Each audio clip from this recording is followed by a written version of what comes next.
सुरक्षित भविष्य का सच्चा साथी। आंध्रा बैंक और कॉरपोरेशन बैंक अब हैं यूनियन बैंक ऑफ इंडिया। इस बार 2020 में दुनिया भर में एक महामारी शुरू हुआ, जिसको हम बोल सकते हैं कि कोविड-19 की वजह से।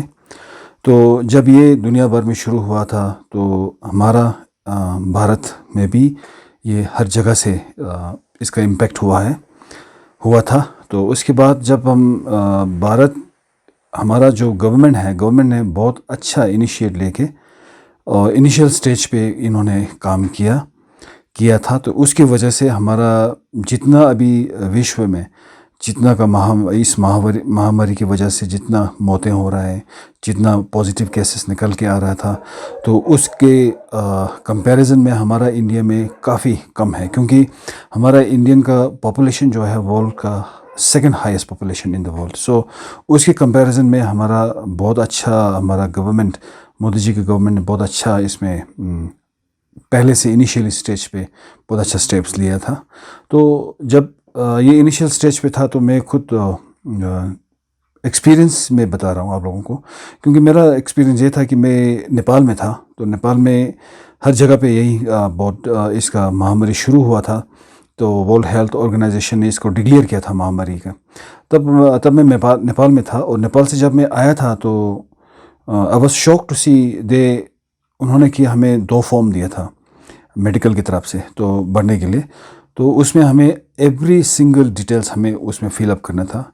मेरा सीट नंबर्स क्या है, मेरा कॉन्टैक्ट नंबर्स क्या था, और एवरीथिंग।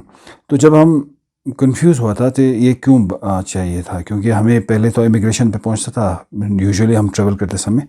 तो ये थोड़ा हमारे लिए थोड़ा वो हो गया था। जब हम दिल्ली एयरपोर्ट पहुंचे इंटरनेशनल, तो वहाँ पे तब जाके मुझे समझ में आया कि वो फॉर्म क्या, उसका महत्व, वो इम्पोर्टेंस क्या था। तो वहाँ पे हमें एक सिंगल लाइन में रखा हुआ था। तो फिर उसके बाद हमारा गवर्नमेंट की तरफ से वहाँ पे मेडिकल टीम तैनात किया हुआ था। तो एकदम बिल्कुल हाईली सोफिस्टिकेटेड कैमरा, ये डिजिटल थर्मामीटर जो चेक करता वो वहाँ पे रखा हुआ था, और मेडिकल टीम बिल्कुल अलर्ट था वहाँ पे। तो हम एक करके पैसेंजर्स को वहाँ से छोड़ रहा था। तो वहाँ से जब डिक्लेयर हो जाए कि ये पॉजिटिव केसेस नहीं है, इसका टेम्परेचर बिल्कुल हाई नहीं है, तो उसी पैसेंजर्स को छोड़ते थे एक करके। तो उस जो 2 फॉर्म था, 2 फॉर्म में से एक फॉर्म हमें चेक्ड बोल के उन्होंने एक स्टैम्प लगा के फिर हमें भेजता था। उसके बाद हम उसी फॉर्म को लेके इमिग्रेशन तक पहुंचा।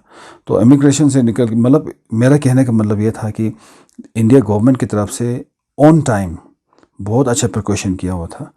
तो इसके लिए मैं तहे दिल से मोदी गवर्नमेंट को शुक्रिया, थैंक्स बोलना चाहूँगा।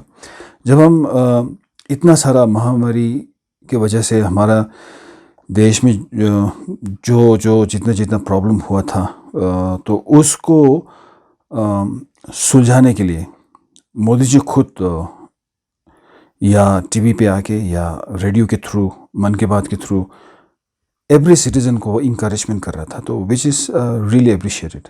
तो ये सारा एक अप्रिशिएट करने वाला था। तो क्योंकि मोदी जी ने डिसीजन इतना अच्छा लिया था लॉकडाउन के बारे में, तो मैं ख़ास करके लॉकडाउन के बारे में बताना चाहूँगा। अगर उन्होंने टाइम पे लॉकडाउन का ये इम्प्लीमेंट नहीं किया होता तो शायद आज हिंदुस्तान में सबसे बुरी स्टेटस हो जाता है इसकी वजह से, कोविड-19 की वजह से। क्योंकि इस कोविड-19 का जो वायरस जो है, उन्होंने हाईली एडवांस्ड से एडवांस कंट्री तक को भी नहीं छोड़ा, क्योंकि उनके पास तो हाईली सोफिस्टिकेटेड इक्विपमेंट मेडिकल होते हैं। जैसे इटली है नंबर 1, वो लोग नंबर 1 2 पे शायद पहुंचता होगा मेडिकल इक्विपमेंट की तरफ से। तो उसके कंपैरिजन में हमारे इंडिया में थोड़ा कम है, और पॉपुलेशन तो बिल्कुल second largest in the world.